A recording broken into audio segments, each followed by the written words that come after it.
unbelievable. Never thought it was happening, but huge elation and relief in some ways. It's been so long, so near to like it almost happening, and I think it was just I sort of like sit down at the end and just take it in for ages and ages afterwards because just never thought we'd see this day. Going back to the days when you were in sort of the third and fourth tier, did you ever think that this would be possible? If someone told you, what would you have said to them? never. Never, not at all. Idiot. Yeah. Unique in football? Yeah. Yeah, I think so. To come from that, we understand the finances and things behind it, but you still got to live for the moment and take what you can of it. And this, doing the treble, winning the 3 big trophies in the season, even if you say, for example, you won the European Cup next year and done back-to-back European Cups, would this still be the pinnacle, like all 3 trophies? Yeah, I think so. This is never been to Turkey or Istanbul before, so this has been like it's once in a lifetime. This is football mortality. This will stay forever now. Yeah. And I mean, City, like you just said, City fans, they've seen all the bad times. I mean, I went to the cup final in '76, and that was the last time we got to Wembley till 10 years ago, 11 years ago. Not nothing in between. So yeah. And you can never beat the first time. Even if you did it again next year, it's not like the first time we go around, is it? So that's the thing. And this Pep team, maybe we'll talk about single seasons, the way he's changed things. Do you think this is the best Pep team in his era? And if that's the case, why? Why do you think it is, if you think it is? Well, I think he's changed it. I don't think he expected to win the league this year, but he's accommodating Ireland, you see. So we got rid of Jesus, Sterling, 1 or 2 others, like, do you know what I mean? But they've just proved that they're the best defence in the whole of Europe, really. Do you think a bit of English traditions in terms of how they play, go back to that, has actually helped them?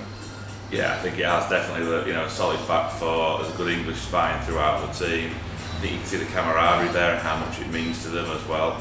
I think that makes it the group collective really, really strong.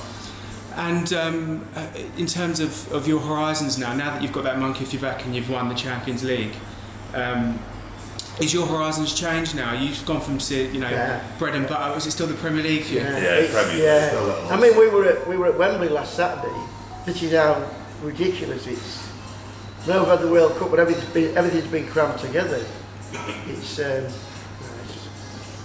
unbelievable. We still haven't took it in. No, not really. We haven't took it in. We're going to have a beer now and just chill out. Honestly, yeah. And just a couple more questions.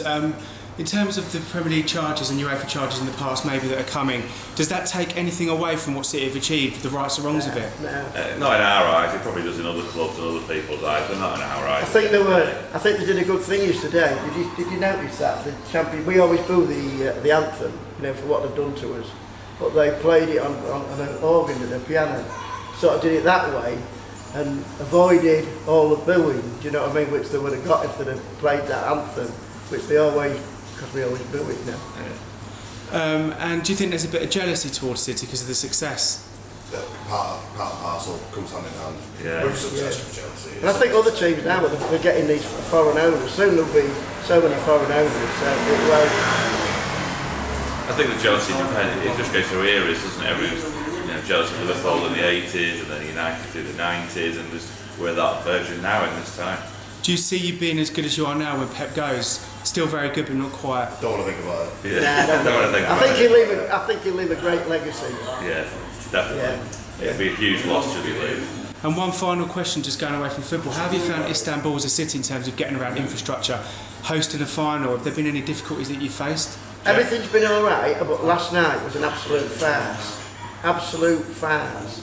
Just leaving people stood there, 20,000, they just couldn't get out. The buses, you know what I mean? They said don't use the metro, so they're going to put these buses on, but UEFA really messed up. You know what I mean? They're just because that place, you went to it last night. It's in the middle of nowhere. It's never used. It's closed. They've just put give it a lick of paint to just sort of keep it looking. I looked at things; they were falling off the wall and that. Do you know what I mean? I think Istanbul itself has been a fantastic Brilliant, location. absolutely. The atmosphere, the people here, how they've welcomed us and everything like that.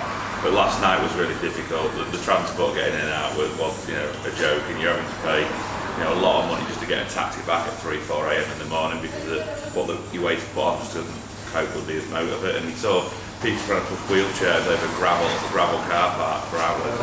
Right. Yeah, I think so. Actual city, beautiful place. People are extremely welcoming.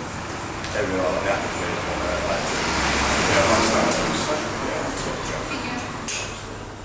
But we know what we are. We're champions of Europe. That's what we are. Superb, guys.